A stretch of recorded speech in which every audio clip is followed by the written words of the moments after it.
would like to welcome Ms. Toni Bernard. Toni was a law professor for 22 years at the University of California, Davis, and had to retire for her illness.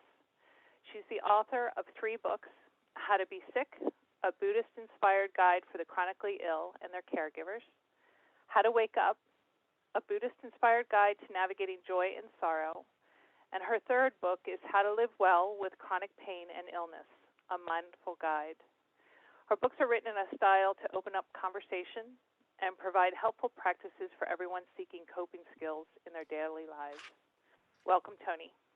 I thought I can't resist telling you there is a 4th book, which is it only came out this last year, which was, they had to keep putting off the date. But see, it's small. It's How to Be Sick as a Pocket Guide. So I get to say I've written 4 books. Well, that's wonderful. And a pocket guide is perfect. Like, you can put it in your backpack, you can put it in your purse. That was It's very helpful to have something.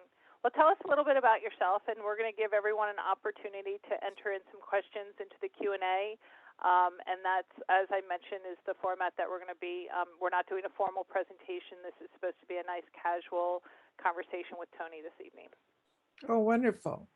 So I'm coming to you from Davis, California, where I've lived for many, many years. It's where I raised my children.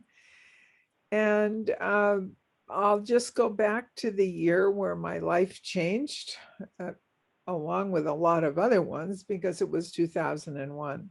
In this case, it was May 2001. And I was a faculty member at the law school here in Davis. And I had served 6 years as the dean of students. And anyone who's been in administration will know that if you have an option to get back to teaching, you'll exercise it. And so I was back in the classroom, and I was just so happy to be back. And in May of 2001, my husband and I took a trip to Paris, which was a big thing for us. We were not big travelers. And the second day there, I got sick. And I had all the symptoms of a virus, scarily similar to, in terms of symptoms, to what's happened this past year. Thankfully not as serious, but I got a viral infection. And the long story short of that is that it will be 20 years in May, and I've never recovered. And I guess there is some parallel with what people are calling the COVID long haulers. Hopefully it won't take them 20 years to recover. But we kept treating this, as did doctors, as an acute viral infection, and waited for it to go away. And the acute symptoms went away. I don't have a fever, I don't have a sore throat or a cough, but I call it the flu without the fever. Think about how you feel when you have the flu. You wake up in the morning, and no matter how much you've slept, you don't really feel rested. You can't be away from your bed for very long. I'm sitting on my bed right here. So you just have very little energy, and sometimes cognitive difficulties. And as part of what came with this illness for me was POTS, which is one of the dysautonomia diagnoses, postural orthostatic intolerance. Tachycardia syndrome. So thank you, tachycardia syndrome. Wow. It was a mouthful. I just call it POTS. And what that means is that when I stand up, my pulse rate goes way up. And so it's very hard for me to sustain activity, because if in your everyday just moving around, your pulse rate is in the 90s or 100s, you get fatigued very quickly. And it makes it very difficult for me to go anywhere for very long. If I'm try to take a walk, my pulse rate can get up to 120. So the POTS is really, it's a disability on its own, but it came along with this chronic condition that I developed. And so I had to give up my career. I couldn't sustain it. And after I went through a pretty dark period. I say I traded the classroom for the bedroom, and it was kind of an identity crisis. If I was not a teacher, who was I? And thankfully, I discovered that I could write books about my illness, informed to some extent by Buddhist practice, which I had been doing already when I got sick for 10 years, not as a religion, but as a practical path for dealing with life's ups and downs.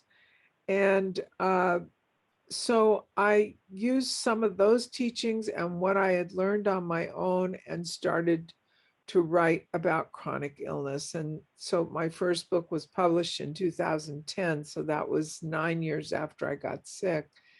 And since then, I've written more and have, I spend a good part of my day online because people email me about my books. And I also write a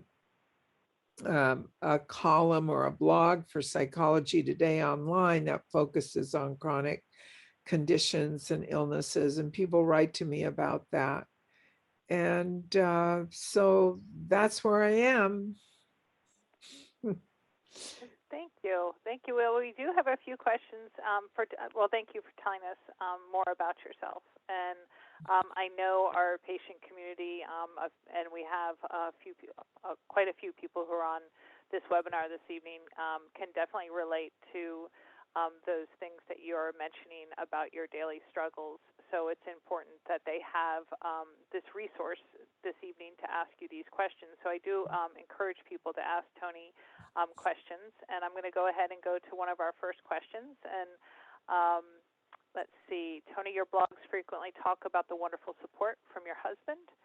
What suggestions do you have for those of us who do not have spouses who offer support, but rather let us know we have made their lives worse, from someone who has been married 30 years and who has been dizzy fatigued for nearly 30 years? Well, it's a real problem where I mean, I'm just so fortunate. I count those blessings every day because I hear from people whose partners or spouses did not stick around because they just didn't want to live the life of a caregiver. I sometimes tell my husband that I think this illness has been harder on him than it's been on me. And, he disagrees, but the fact is, it changes the life of a caregiver dramatically. Suddenly, they don't have someone to go out in the world with, they can't travel. It makes a big difference. And one of the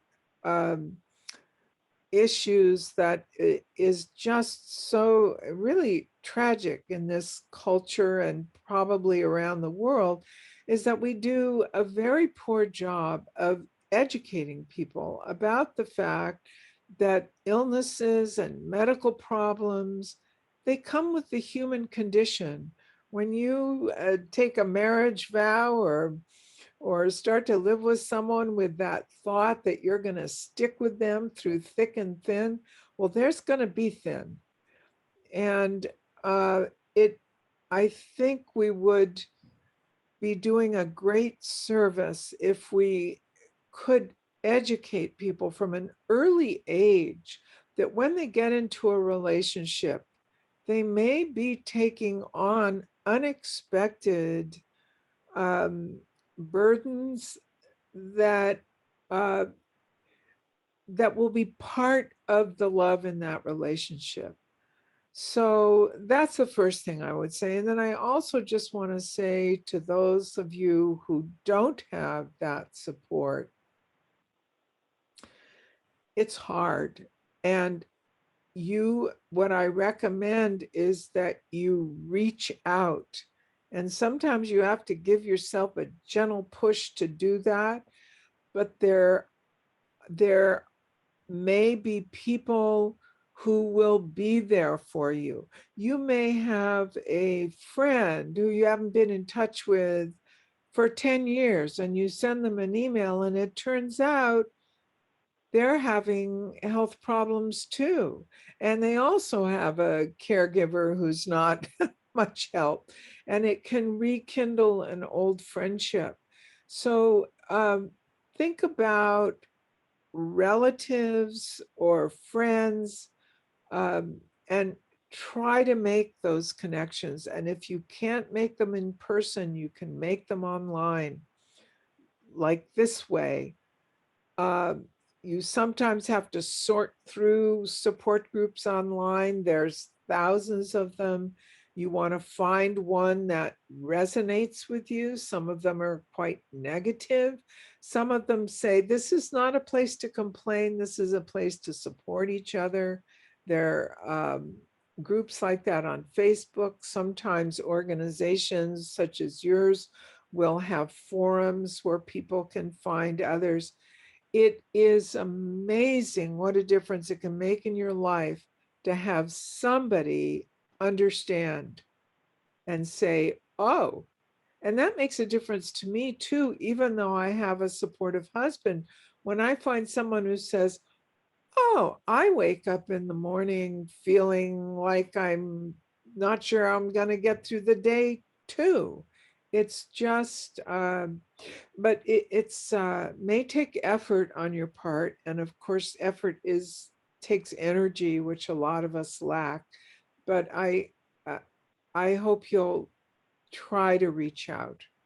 Uh, there are people there for you. And as a sort of part of that, thank you, is what is the best way to communicate with your loved ones so that they are aware of what you're going through? What are effective ways of communication? Yeah. Well, I found that I'd say a couple things. One is that when you have a condition that it's not recognized by everyone in the culture, like cancer or something like that, there are a lot of people who will say, well, I don't know what orthostatic intolerance is. I don't know what POTS is. And you can go on the web and go to a legitimate site, find a description, send it to them. Keep it short. If you send it in an email, keep your message light. Like, I thought it might be helpful if you could see what my daily life is like. Don't worry, there won't be a test or something like that, so that people don't think that you're trying to convince them of something. But it's amazing how helpful it can be for people to see that, oh, this is legitimate. This is not something that's in your head that you can't walk for more than 10 minutes without sitting down. And the other thing I would say about talking to loved ones is, and again, sometimes I say being chronically ill, which includes chronic pain, it's like a full-time job, because all of these things you raise are requiring effort on our part. One of the things I discovered is that my friends and family have different levels of how much they want to know about my illness. And I've learned uh, to kind of fit with that. When I first got sick, my doctor sent me to all these specialists to try to figure out what was wrong. And I would write these 5-page emails. It's like I was trying to convince myself, detailing everything. And I'd send them off to my son and my daughter and my best friend. And now I think, oh, wow, that was, uh, it's you, it's important to to learn just how much each of your loved ones wants to know. I'll take my son as an example. He just takes my word for things.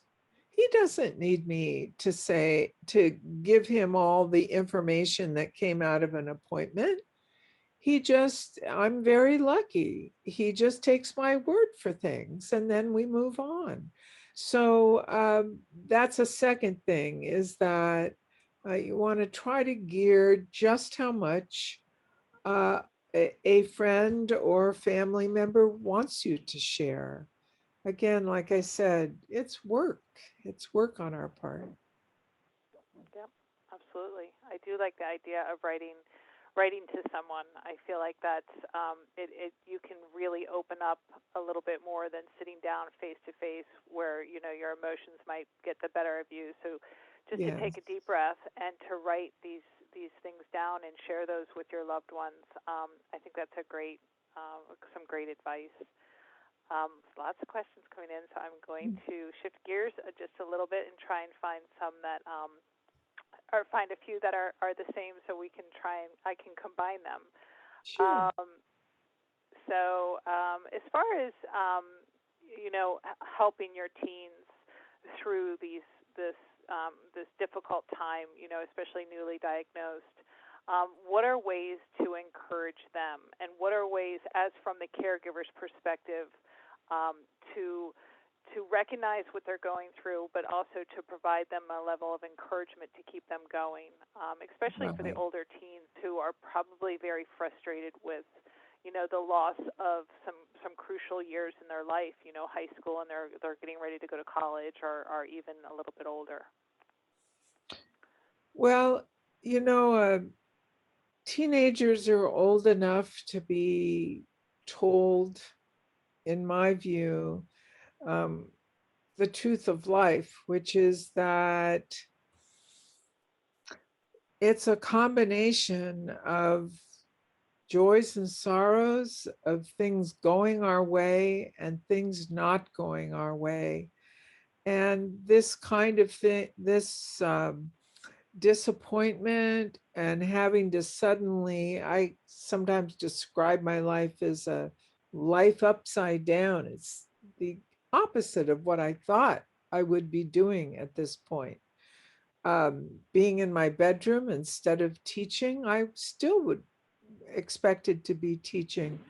But if you think about just any given day, even not connected to your medical issues, how often do you get what you want? um, Most of the time, our desires go unfulfilled. And that's just the human condition, because we have much less control over our lives than we think we do.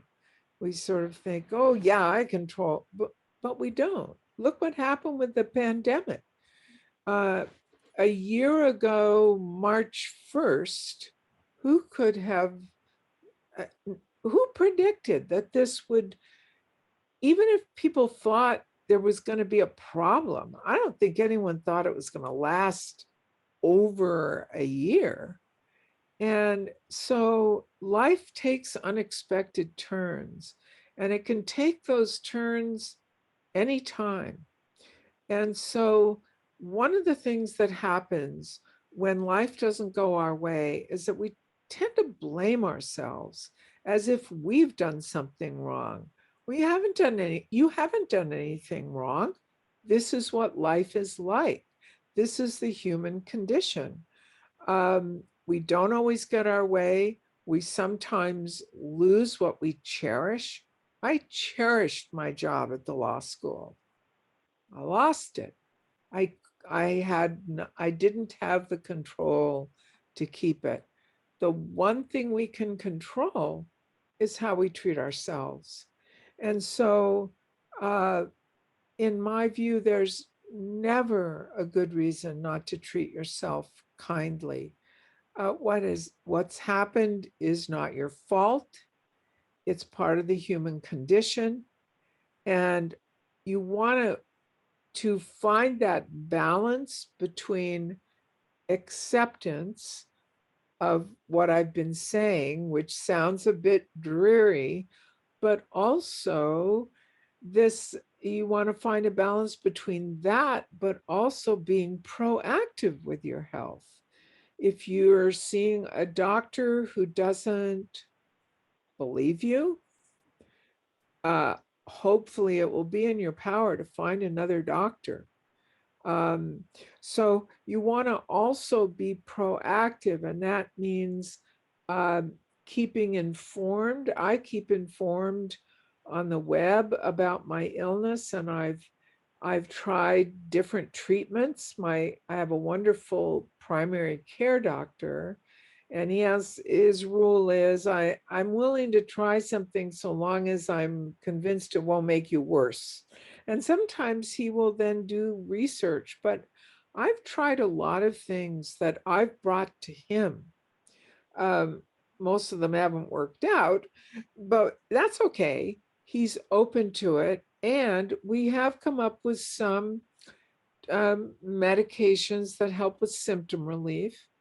And of course, there are things that people can do with compression socks and that kind of thing that work for some people and not others.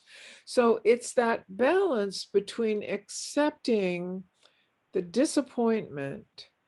You may have had a lot of dreams. I don't mean sleep dreams, but dreams about your life that aren't going to come true. But it doesn't mean that you shouldn't keep trying to improve what your daily life is like, and that you shouldn't look for things that are fulfilling and bring you joy, but are within those limitations. You'd be amazed at how creative people can be living within limitations. Well, you definitely touched base on advocating for yourself, which is something the older patients and individuals who can stand firm and can do that research. And I know it's very frustrating for our caregivers in this patient community when their medical professionals for their children are using words such as it's all in their head, it's anxiety, or complex pain syndrome. So we constantly have this question coming to us, and a few people have asked this evening, is educating medical professionals is one of the most important steps that we can do. But how do we have those medical professionals? How do we communicate when someone turns around and says that it's all in our child's head? Or that it's anxiety, and we know firsthand that this isn't the case. This is our child that we have seen, and that we know what they're going through is something true. So what's the best way to communicate and to advocate for our children? Well, first of all, you if you're the one who's with your child, so you know if it's real or not. You know, I don't I don't particularly look sick. I run into people and they say it's one of, I'm sure many of you have heard this. Well, you don't look sick, you look fine, that kind of thing. But to my husband and to the people like my son and son, people who see me, they see they don't just see the illness, but they see when I start to, they call it wilt. They say, oh, you're wilting. They see it. So if you're seeing this in your child, you know that when a doctor says it's in their heads, it's anxiety, that doctor is off base. And you need to do everything in your power to find another doctor. I've been to doctors who haven't believed me, and I've been to doctors who do, and it makes all the difference. So it's a lot of work, but you have to keep looking. You simply can't rest with a doctor who thinks it's in your child's head when you know that it isn't. And I'm not sure, every place in the country has different ways of helping people find the right doctors. Some medical uh, groups have patient advocates or ombudsmen who you can contact and who can help you find another doctor if you need to. So you have to do some research there. It's simply not a doctor who says it's in your child's head when you know it's not. That doctor's not going to be able to help you. Yep. So uh, it, it's work, but you got to keep looking and find the resources, find the people who can help you look.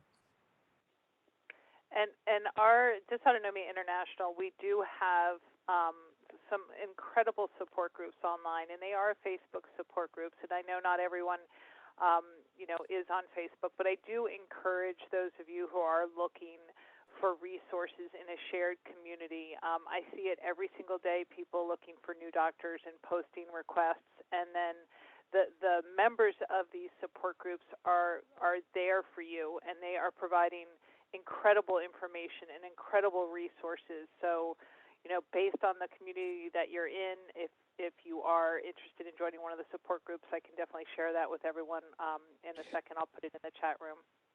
Okay, let me say this about Facebook.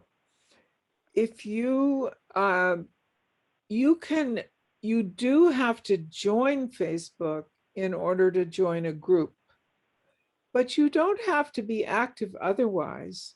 You don't have to create a personal page where you put up pictures of your kids or whatever, or yeah, you don't have to be, if Facebook doesn't interest you, that's fine. Use it to get the benefit of groups such as this one.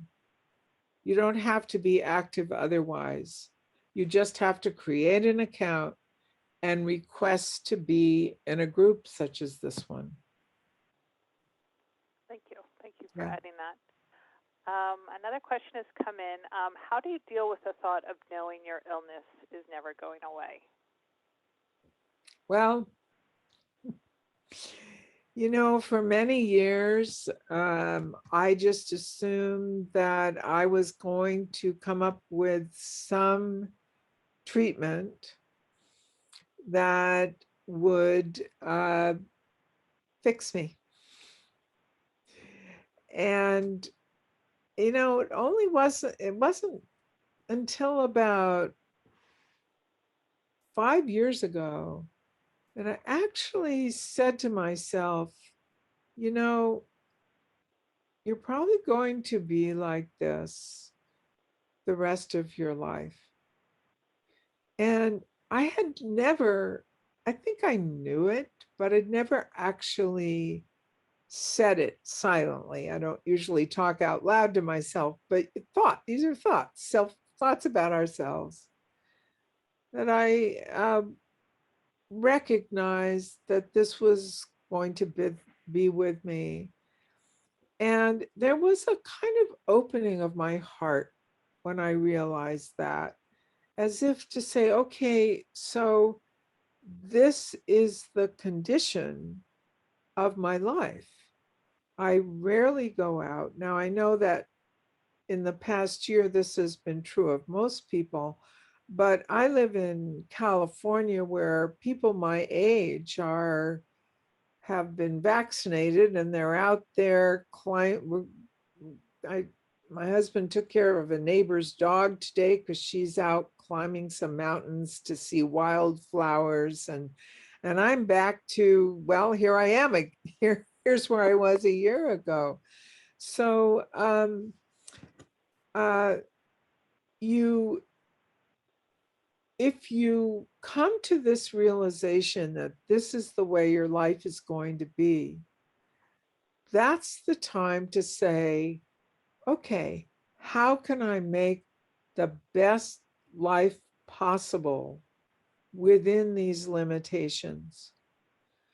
And one of the things you can do is to stop engaging, and it's not easy, I can't do it all the time, stop engaging in comparing mind.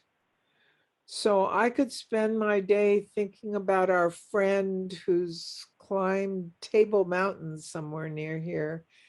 And she actually sent me a picture, a text picture, and it's crowded with people going to see these wildflowers. And uh, if I engage in comparing, oh, look what she's doing and look what I'm doing, that comparing it's a recipe for suffering.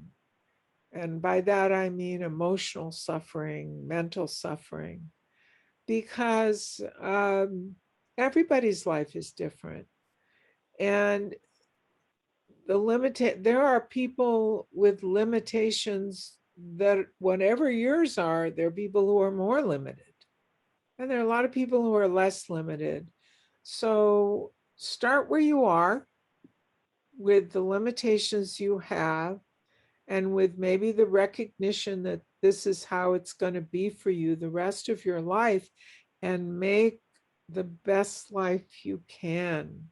And I'm not a power of positive thinking person. And it's fine if you are. I'm just not, well, I'm not like that. I the Buddha taught me, hey, life is a combination of joys and sorrows. No one's happy all the time. So I'm not suggesting, when I say make the best life that you can, I'm not saying that you won't have days when you feel down and frustrated. You will, everybody does. And that's the time for self-compassion, for being nice to yourself, for saying to yourself things like, this is hard. It's hard to be in my bedroom apartment where I can't even see flowers out the window when my friend is up seeing all the wildflowers that come out in California and at the beginning of April. Um, it's hard. So rather than um, get down upon yourself for saying, well, I shouldn't feel this way. Be nice to yourself if you feel bad about what other people can do that you can't do. But again, you have to find that balance of accepting that this is what it's like for you, but also vowing to see what you can do to live a fulfilling and purposeful life. That's a wonderful answer. Thank you, Toni. If you are having one of those incredible days and things are going well, and then your dysautonomia or your POTS flares up, and it brings you into a depression very quickly, or a sadness very quickly, what are some ways to help guide you out of that? Is there any Yeah. breathing techniques or any mindful techniques that you can share to help people with that sudden onset of depression? Yeah. Well, first, I would say that it's important if you're, well, let me draw a distinction between having some days when you feel depressed and feeling depressed all the time. A depression that goes on for weeks at a time, where you don't want to get out of bed, you're not interested in anything. That might be clinical depression, which you would benefit from seeing a therapist. That isn't why you're sick in the first place. That's one of the things that doctors get backwards, because they'll often see a patient who's depressed, but the depression didn't cause the symptoms. The symptoms led to depression. So watch, there is a difference between having those really down days and feeling that way for weeks on end. That's something that maybe you should seek counseling about. As for days when you're feeling really down, the first thing to do is to recognize the impermanence of life. Nothing stays the same for long. The emotion you were feeling an hour ago is different from the one you're feeling now. So take refuge in the fact that even though you're feeling down right now, it doesn't mean you're going to be feeling down tomorrow or the next day. And as far as practices go, one of the things that contributes to this, I'll call it depression, but this is distinguished from what I was saying, clinical depression. One of the things that makes it more difficult is that we start telling ourselves gloom and doom stories. I'll never have the energy to do anything again. Friends, no one's going to, once this pandemic's over, no one's going to want to come and see me anyway, because after an hour, I have to go lie down. We sort of spin out this storytelling, and then we believe it without any evidence that it's the case. There's some famous quote from Mark Twain about, most of the horrible things in my life never actually happened. It's just our imaginings. And so it's important to realize that you need not believe these thought, I call it being off in la la land, where you get stuck in wishing for things that can't be, places you want to go, and then blaming yourself and then telling yourself stories about no one's going to like you. There is a wonderful practice.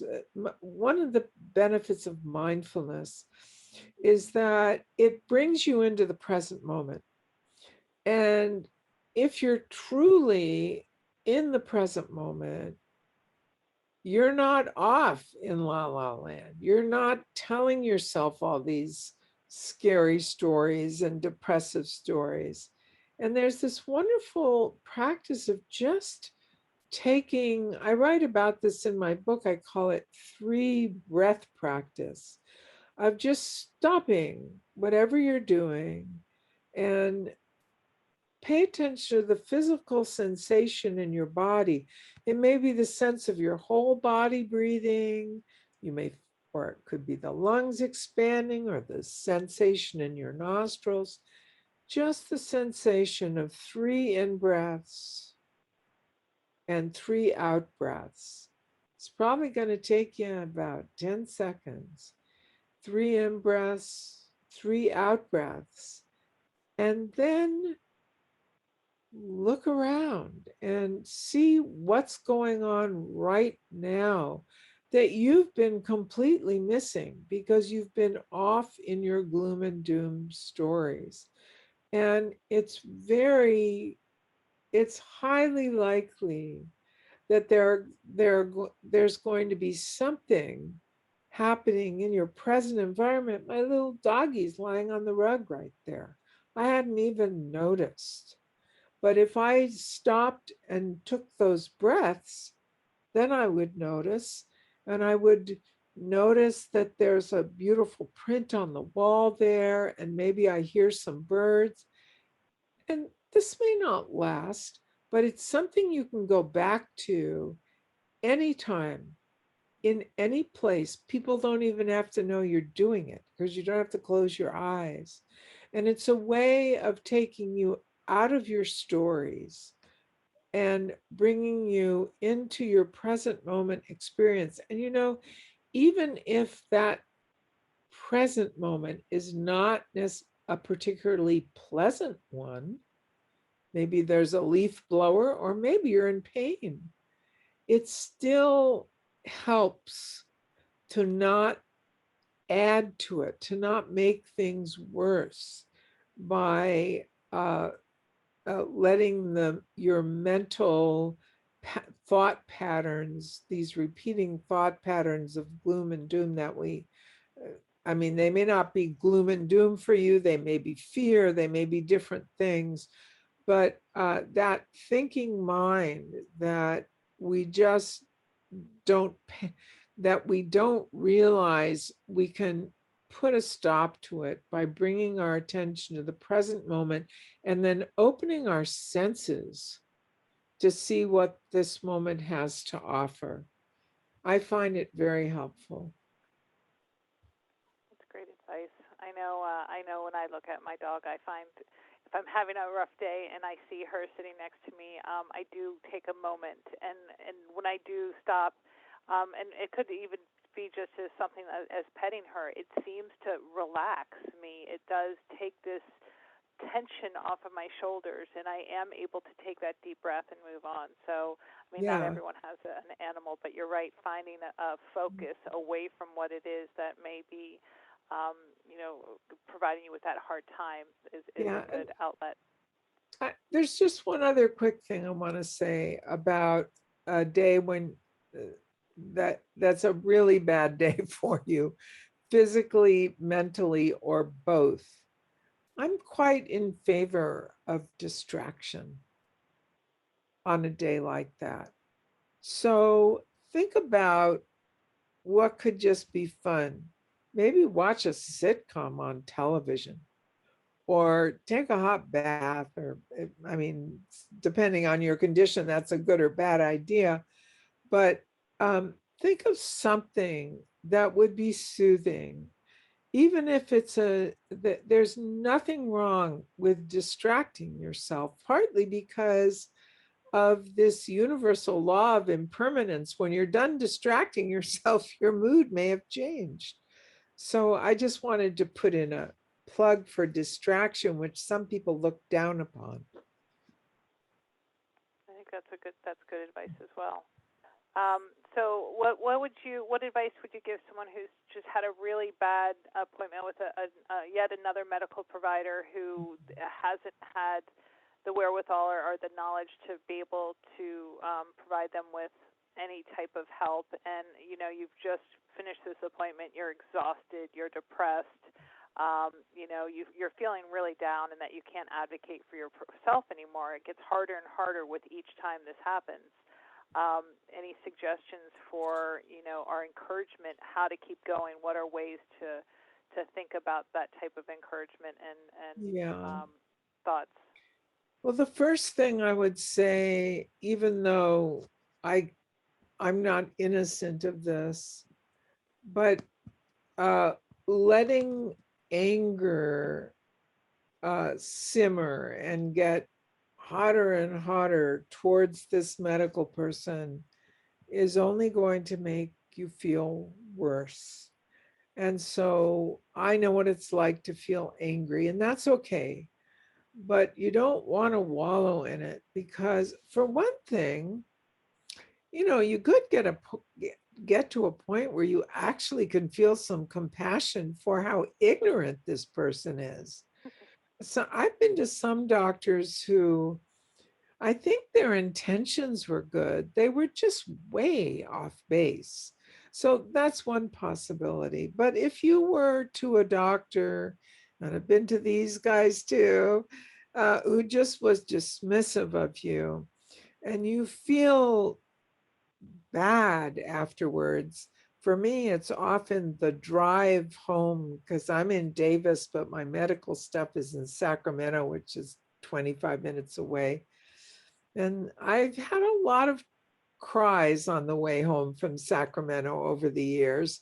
Not so much now because I'm pretty settled in my illness. I know what to expect, and I don't have great expectations of doctors. But if you're feeling sad, um,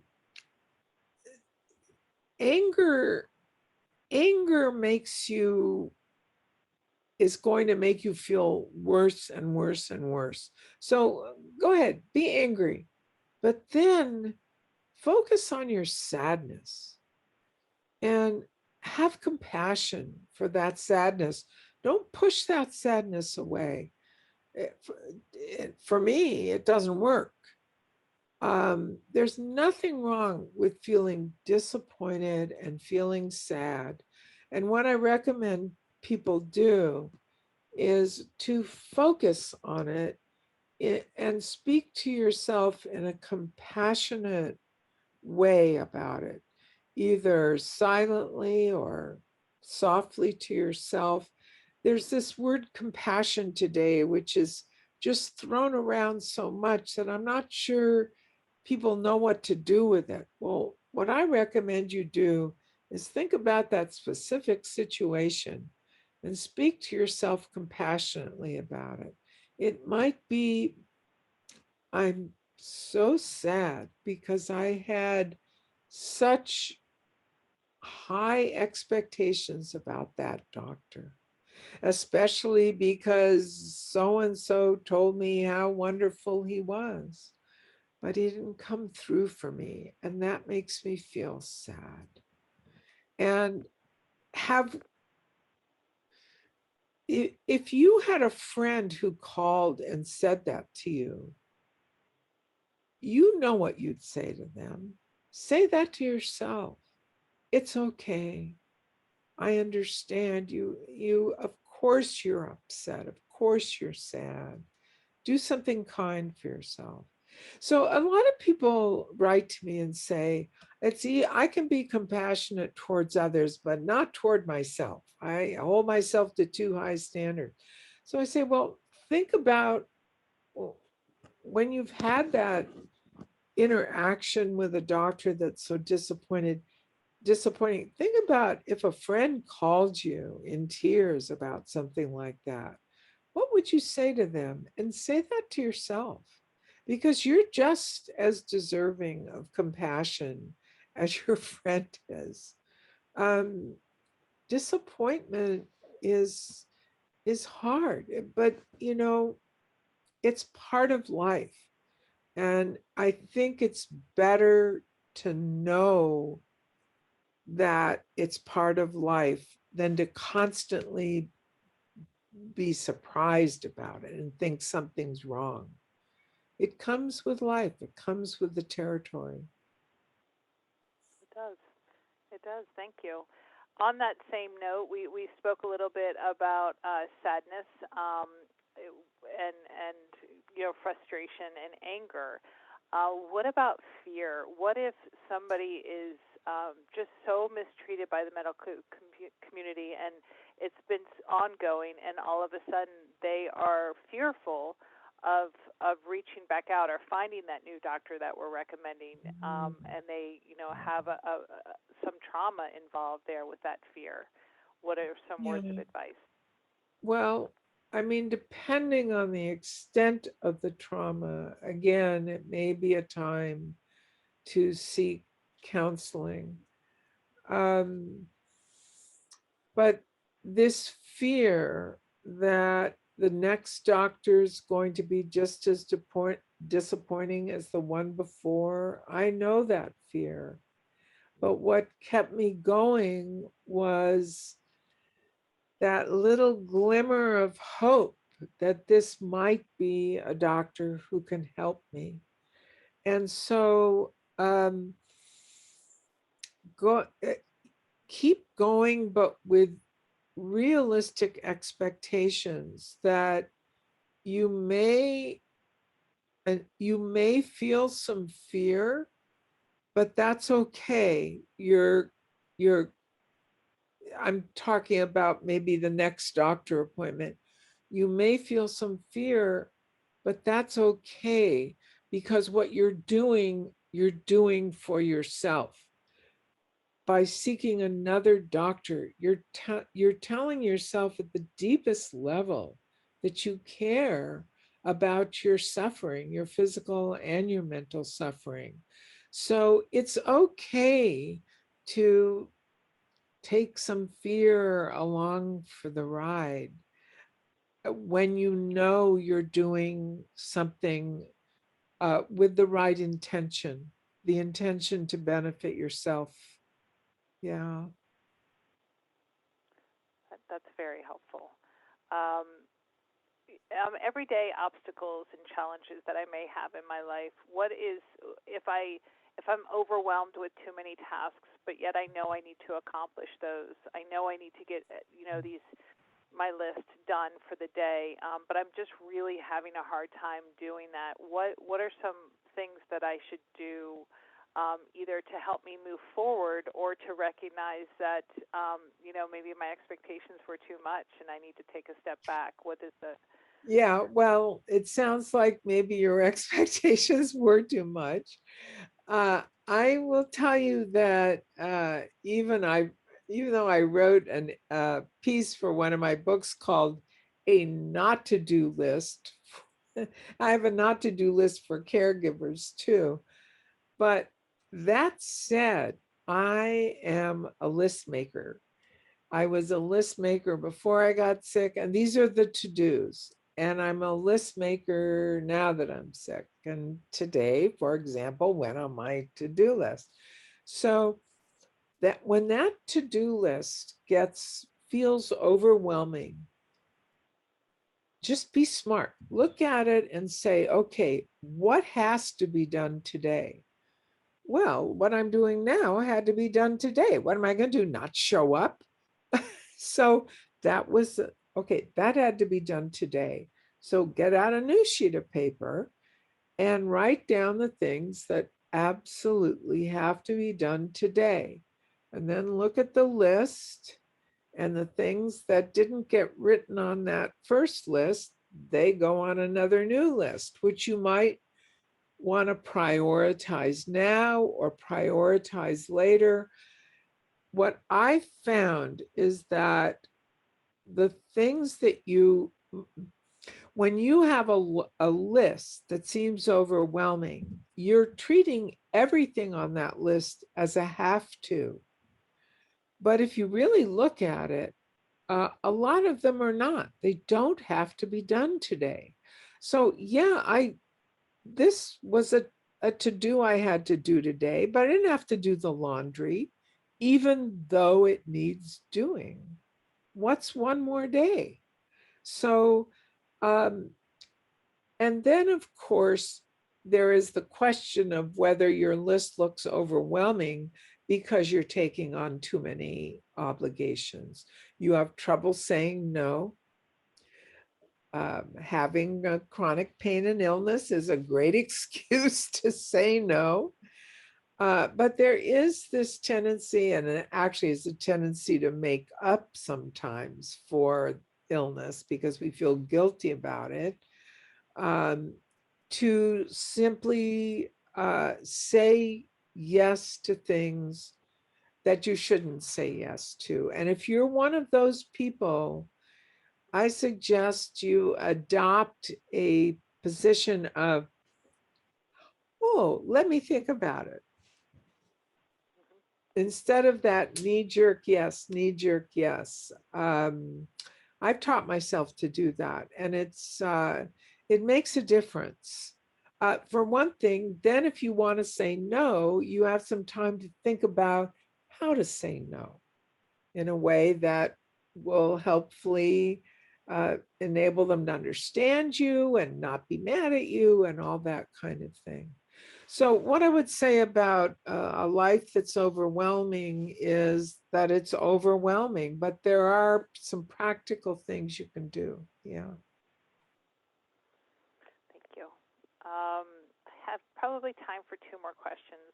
So, but we can stay a little bit longer. But I like this question. Well, I liked all the questions. So I'm worried with my chronic pain, I'll become a grouchy old lady. How do I Yeah. prevent it? Yeah. Oh boy. Yeah. Because you can see I'm not a youngster. And I, I don't know what will work for you. I'll tell you, one of the things that worked for me was that as I was growing up, I saw people as they got older get grouchy. And I made a vow that I wasn't going to be a grouchy person who, when one of my kids calls, does nothing but complain and talk about my illness and talk about all. And I can't say that I've kept to that 100%, but it helps. So it helps to reflect and say, I don't want to be a grouchy person. For one thing, it puts other people off, but even more so, it actually makes you feel worse because emotions are felt in the body. And so when you're grouchy, it actually can increase your pain. It depends on the source of your pain, but you can uh, tighten muscles in your body that are around the point of pain because anger, grouchiness, it's just talk that way for a minute. Even my talking that way, I can feel my muscles contract some. So it also can, so that's one thing, is to just recognize that it's not just that it's going to turn other people off, but it's actually not beneficial for you physically or mentally. And then also recognize that there are days you're just going to be grouchy. And what I try to do when that happens is not lay it on the people around me. And, it helps. This is where mindfulness helps to be aware. Oh, I'm being really grouchy. Because when you bring yourself to the present moment like that, it's not just that you see the dog, you see what's going on in your mind. Oh, I'm being really grouchy. Okay, I'm grouchy today, but I'm not going to lay it on everybody else. And the last thing I would say about pain is that you can, and I know some of you have tried, there are a lot of resources today for pain that are fairly new. These pain clinics, which I'm told can be wonderful if for no other reason than the support groups. You meet other people and you can say, oh, that's what it's like for me. There's nothing that feels better than have someone describe some symptom that I have. So, well, grouchy days, just sometimes say, okay, I'm grouchy today. I'm going to try not to impose it on others. And then if you find yourself becoming a grouchy person, look into some of these resources, mindfulness meditation, these pain reduction centers. You can usually get a referral to them. Um, it's hard. It's hard to work with, but you can work with it. Yeah. I'm going to go ahead and ask the last question. Thank you. So, what advice do you give someone that doesn't have the best support in their life and is truly feeling alone right now and feels as if they're a burden in their loved ones' eyes? What are ways that will help them cope, and then what are other ways that will help them communicate so that those people in their lives will truly hear them? Yeah.